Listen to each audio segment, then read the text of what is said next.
Welcome back, everybody. We're diving deep today into the world of orchestral music, specifically the Danish National Symphony Orchestra. Oh, a fantastic choice. We've got a whole stack of sources here. Histories, promotional materials, we're going all in. But, we're not just aiming for a dry timeline of who did what when. No, not at all. We want the good stuff, the juicy bits. What makes this orchestra unique? How did they climb to the top of the classical music world? And what can we learn from how they're approaching music in the 21st century? All right, so first off, I got to say, most orchestras are founded by conductors, right? Right. Seems logical. But not this one. Back in 1925 in Copenhagen, it was a singer, Emil Holm, who got the ball rolling. Holm, yeah, he was really driven by this idea. He wanted a permanent orchestra, a full-time one, for Denmark, and he managed to connect with some other musicians who felt the same way. So like a team effort right from the start. Absolutely. Otto Fessel, Rudolf Dietzmann, Fulmer Jensen, they all pitched in, started with just 11 players. 11. Seriously. Mm-hmm. That's barely a chamber group, not a full orchestra. It is tiny, yeah. Yeah. But within a year, they'd grown to 30 musicians, then kept expanding. They held concerts first at the Axelborg building, then moved over to the Sterkassen Hall, part of the Royal Danish Theatre. Talk about a growth spurt. Right. Was it just that they were that good? Or was there something about the timing, the cultural landscape of Denmark back then?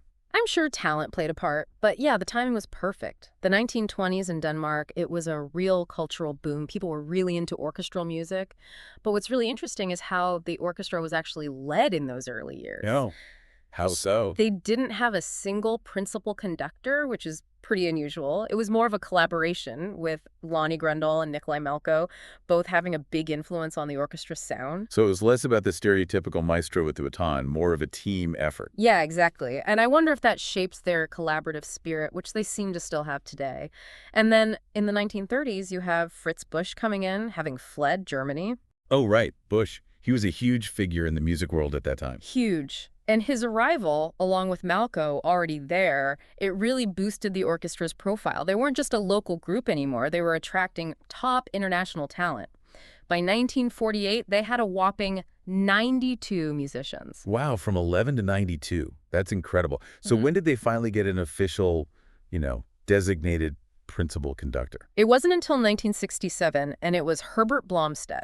And this guy, he wasn't just any conductor, he was a legend. Yeah, Blomstedt, a real giant in the classical world. He stayed with the orchestra for a decade and now holds the title of honorary conductor.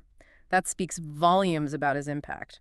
What do you think it was about Blomstedt that left such a mark? Well, his conducting style obviously was known for clarity and precision. Right. But maybe it went beyond just the music itself. Maybe it was his leadership, how he nurtured that collaborative spirit we talked about earlier. Definitely worth digging into. And his legacy definitely seems to have influenced how they choose leaders even now. Thomas Dausgaard, for example. He was the first Danish conductor to hold the principal title. Right, Dausgaard. And after his tenure, he also received the honorary conductor title. What does that tell us about what this orchestra values in its leadership? It's like they're not just looking for a brilliant musician, but someone who truly understands the soul of the orchestra, someone who gets that collaborative spirit that goes all the way back to those early days.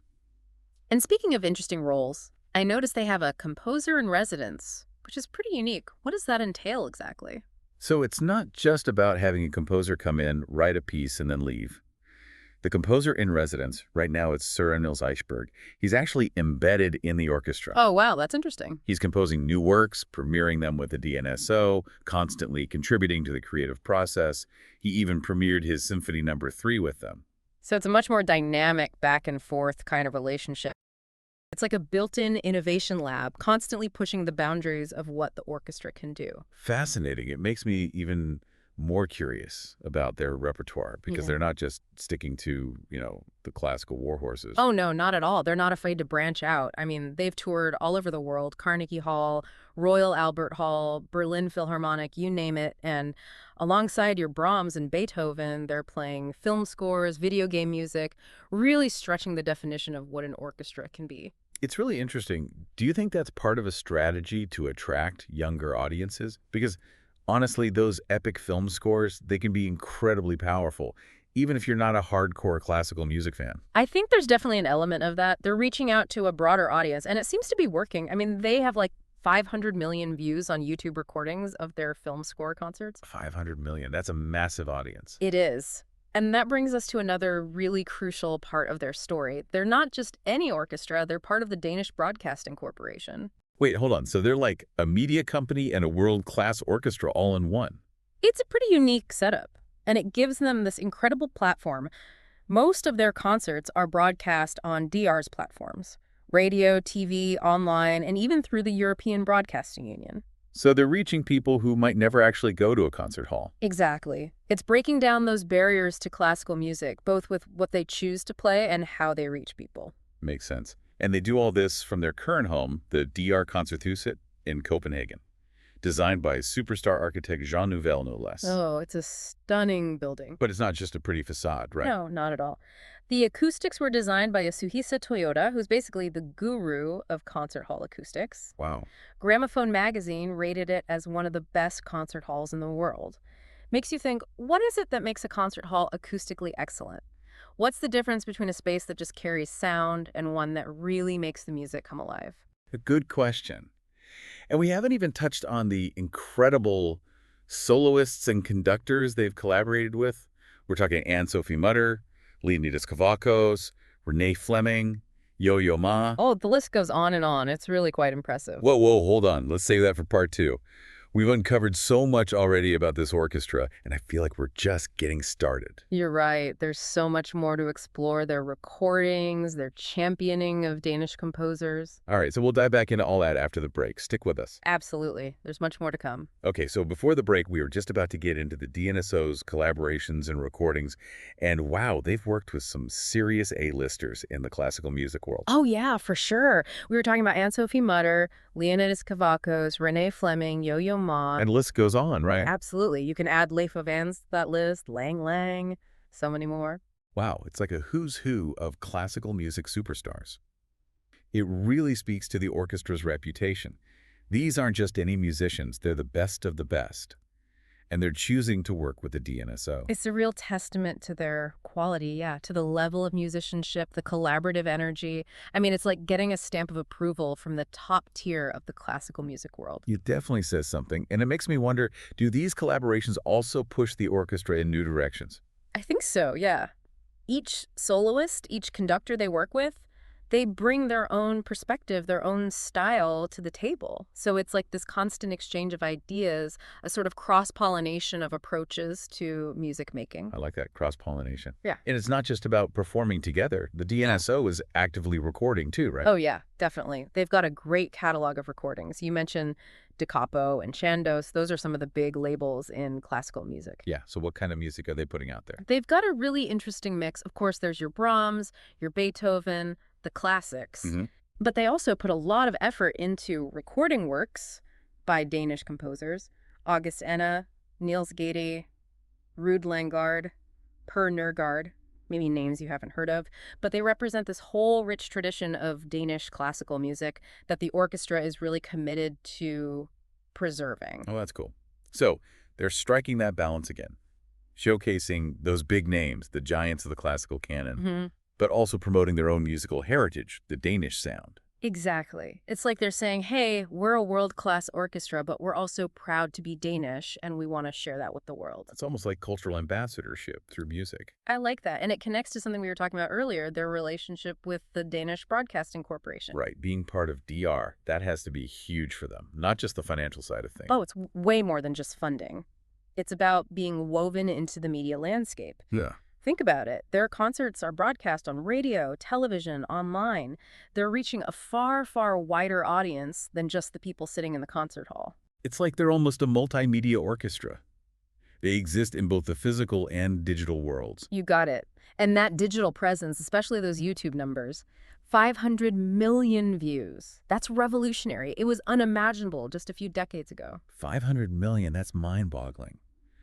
Do you think this blend of live performance and digital access, is this the future of orchestras? It's a big question. And it's not just about the numbers. It's about making orchestral music accessible to everyone. People who might never go to a traditional concert can now experience it from their living rooms. But it does make you wonder, how do you capture that live energy in a digital format?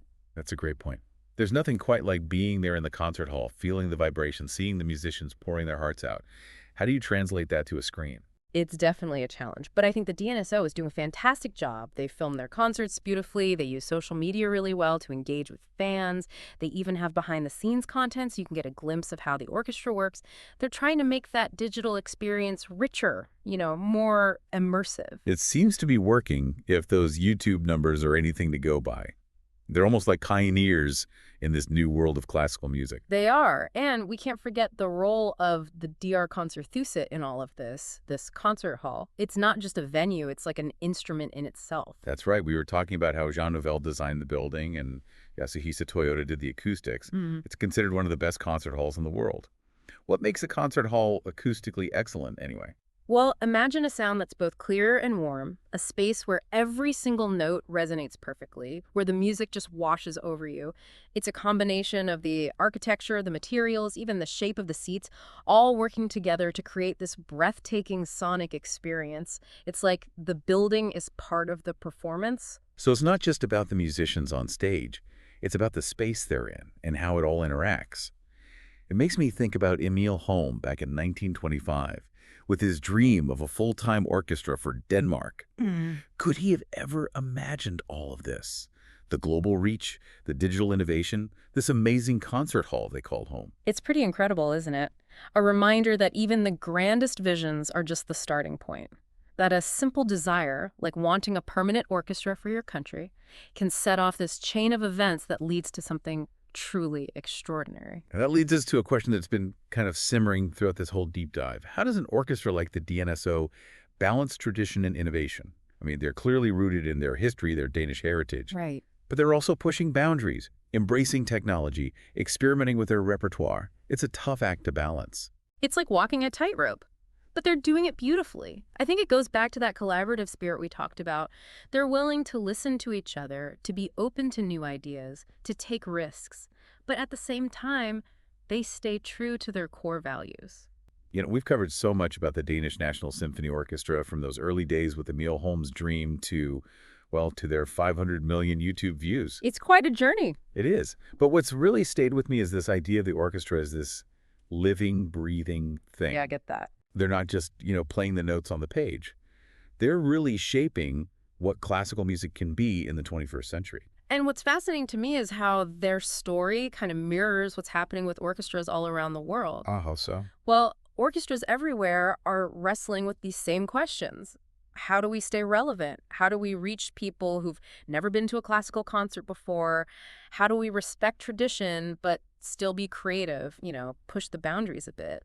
And the DNSO seems to be tackling those questions head on and doing a pretty darn good job of it. Yeah.